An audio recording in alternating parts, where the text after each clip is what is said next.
Chào các bạn đã quay lại với kênh Cô Ba Bình Dương. Qua video ngắn gọn này, mình xin chia sẻ với các bạn cách xào mướp. Điều cần tránh đầu tiên là tuyệt đối không xào trực tiếp trong dầu nóng. Tiếp theo là làm sao để mướp giữ được màu xanh mướt, không bị thâm, giữ được độ ngọt, chất dinh dưỡng, độ giòn cũng như là không bị ra nước. Mình mời các bạn theo dõi cách mình làm nha. Trước khi thực hiện thì mình mời các bạn xem thành phần nguyên liệu đơn giản để tiện chuẩn bị ha.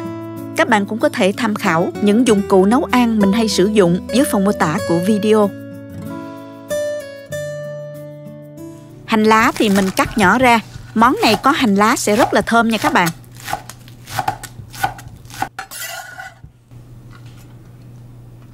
Ớt thì mình cắt khoanh khoảng 3 trái nhỏ.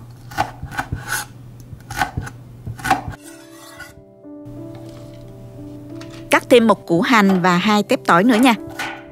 Cho vô máy xay nhuyễn. Không xay thì mình băm nhỏ ra cũng được hết các bạn. Đây là nấm đùi gà. Mình cắt nấm thành khoanh, dày khoảng 1 cm như thế này. Các bạn có thể cắt dọc cũng được, tùy theo ý thích nha. Và các bạn có thể thay nấm đùi gà bằng các loại nấm khác cũng rất là ngon nha. Nhưng nhớ là thời gian cho nấm chín thì có thể thay đổi tùy theo từng loại nấm nha các bạn. Mướp ở đây thì mình sử dụng mướp hương. Bạn chịu khó dùng dao cạo cái phần vỏ xanh ở bên ngoài. Nếu mướp trái lớn hơn thì bạn có thể bào thật là mỏng phần vỏ xanh ha. Đừng bào sâu quá vào phần thịt mướp sẽ mất đi độ giòn đó các bạn. Và khi mình xào mướp nó dễ bị nhũng không ngon nha.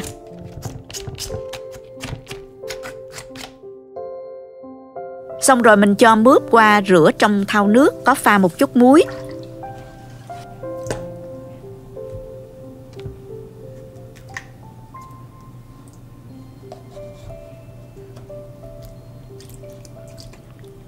Xong rồi các bạn rửa lại một lần nữa thật là sạch ha. Bây giờ thì mình cắt mướp ra thành khoanh, độ dày khoảng 2 cm. Các bạn có thể cắt khoanh xéo hay là chẻ dọc tùy theo ý thích của các bạn nha.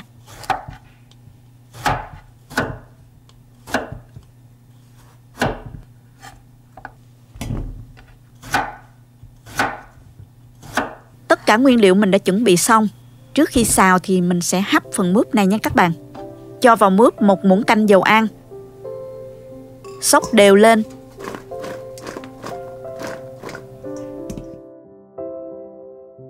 Tiếp theo thì mình cho mướp vào xửng hấp.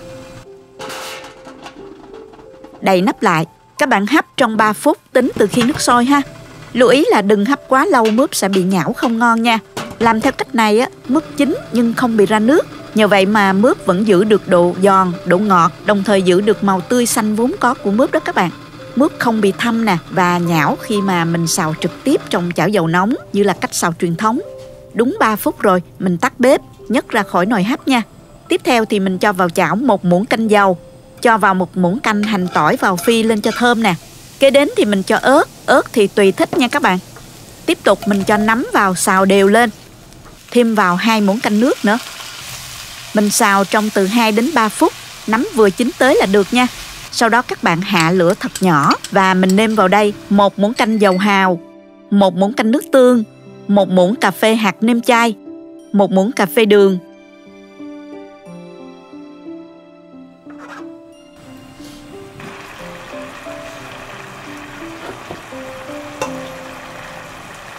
Và mình cho hết phần mướp đã hấp vào, đảo đều lên cho mướp thấm gia vị, rồi mình tắt bếp ha.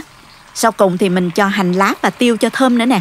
Rất nhanh luôn các bạn. Chỉ trong 15 phút mình đã hoàn thành xong món mướp xào nấm rất ngon cho bữa cơm gia đình.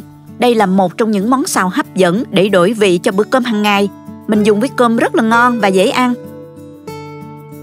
Khi ăn thì các bạn có thể chấm thêm một chút nước tương cho đậm đà nè. Nấm rất giòn, ngọt, mướp vẫn giữ được màu xanh, không ra nước, ngọt và giòn sần sật khi ăn, rất thích luôn các bạn. Vì thế nên ăn nhiều mà không hề ngán luôn. Tuy là món chay nhưng vẫn đầy đủ chất dinh dưỡng, chất đạm, chất xơ, rất tốt cho sức khỏe đó. Các bạn hãy thử xào mướp theo cách của mình, bảo đảm ăn không hề bị ngán. Chúc các bạn có những bữa cơm gia đình thật ngon miệng nha. Nếu yêu thích kênh, cho mình một like, đăng ký kênh và bấm vào biểu tượng cái chuông để xem video nấu ăn mới của mình. Các bạn cũng có thể truy cập website cobabình-dương.com để xem dưới dạng bài viết. Cảm ơn các bạn đã xem hết video. Chào tạm biệt các bạn và hẹn gặp lại các bạn trong video lần sau nha.